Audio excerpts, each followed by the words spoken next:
If you're struggling in your decision whether or not to buy Mikaela Reid, don't worry, I have you covered, just keep on watching.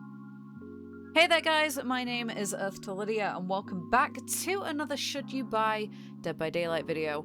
For anybody that's not familiar with the format over here, this is targeted towards people that don't necessarily have the money to drop on every single DLC, including new players to the game. What I'm going to be considering here is a whole host of factors for you. So whether you're interested in the cosmetics of a character, whether or not they could influence your gameplay, or whether or not they have useful perks, I'm going to be going over all of that for you, and hopefully it helps in one way or another. Anyway, if you guys are new and aren't aware, I am a streamer over on Twitch. I stream Dead by Daylight 5 days a week, so if you've got a question that I haven't answered over here, then that is the best place to go and ask me, and either me or someone else can help you with it. Anyway, let's get on into the video. So the first thing I'm going to consider for Mikaela are her in-game cosmetics. Now, Mikaela is a little bit different to some other original characters. She does have cheaper common cosmetics, however they do not come with a headpiece. And her green rarity outfits are more expensive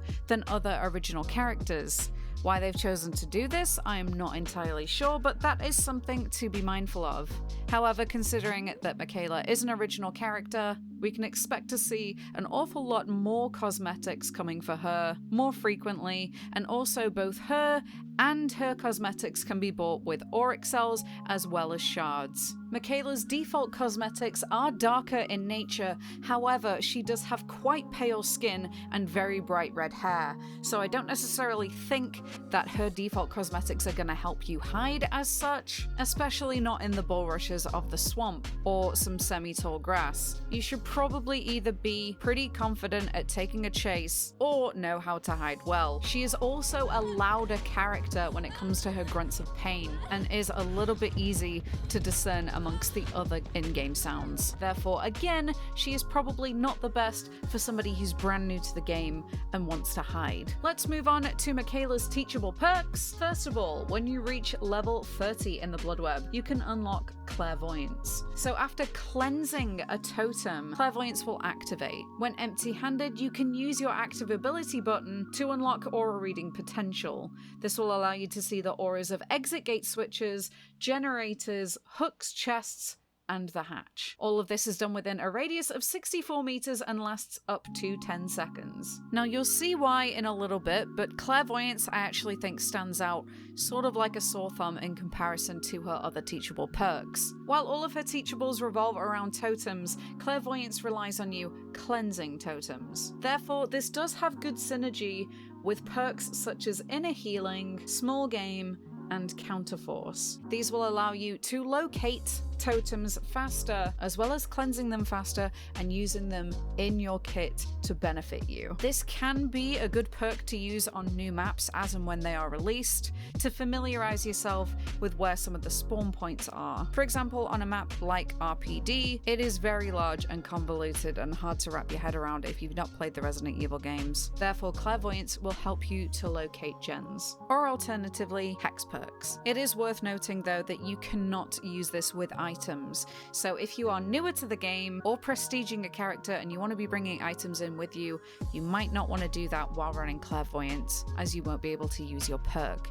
It is either or, not both. This can also be good for challenges such as totem cleansing challenges, or challenges where you have to repair multiple gens, or even searching chests. This can do it all really. At level 35 we unlock the first of 2 Boon Perks.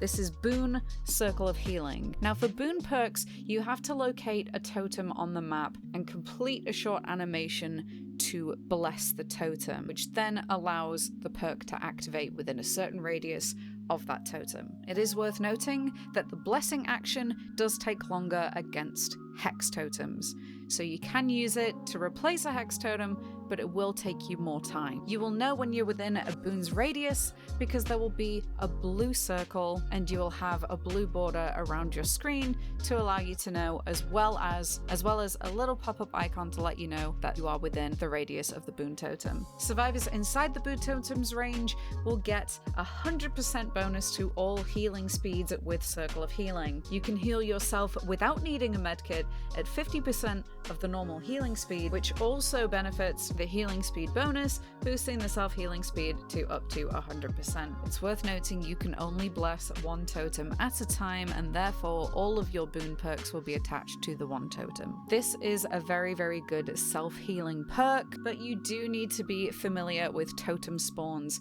around whatever map you are playing on. Also, you need to be mindful of how you are playing. If you're consistently getting your boon snuffed out by the killer and are consistently re-blessing the same totem over and over again, it could be a considerable waste of time for both you and your teammates. It is worth noting as well that you do not get an additional boost to healing speed if you use other healing perks such as Botany Knowledge and Will Make It. You also can't stack Circle of Healing by blessing multiple boons within a small radius of one another. You can, however, use this with Solidarity, so you can quickly heal up another teammate and then get 50% of your own progress bar already healed. So there isn't an awful lot of synergy with other perks, unfortunately. You can, however, still use this with perks like Small Game for you to familiarize yourself with totem spawns, but other than that, it is pretty map reliant.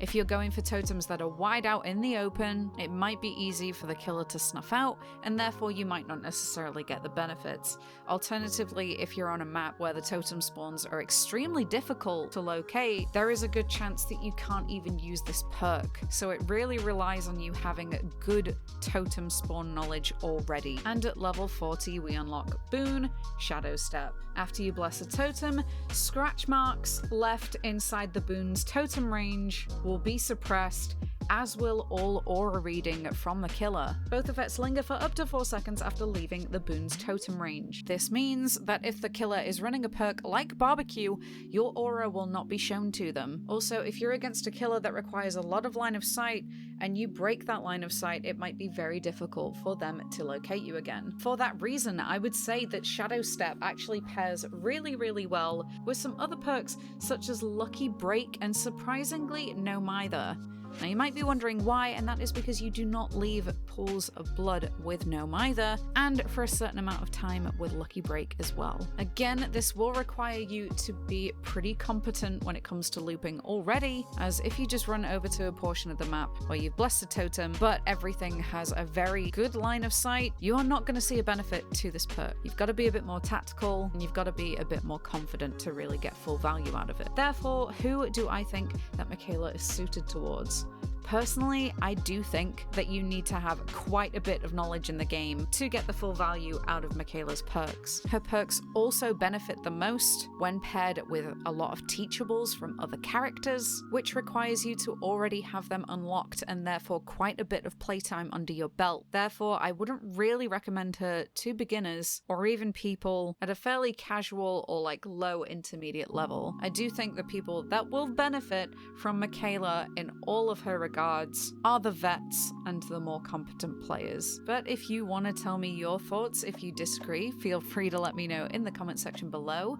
I'd also like to hear if you have any other advice on what you would pair her perks with, or maybe you're a Mikaela main and you want to share how you play with her. Either way, I am open to all information that is shared. Just be sure to let me know in the comments. Also, if you liked this video or found it useful in any regard, if you consider subscribing for future installments of this series, I would greatly appreciate it, and if you want to leave a like, that would help me out immensely. If you want to catch up with me elsewhere, I'm going to be leaving the links to all of my other social medias in the description box, and I would like to say a big thank you to my lovely patrons, as you can see on screen, and be sure to let me know who you would like to see the next Should You Buy video on as well. Thank you all so much for making it this far into the video, and until next time, take care guys.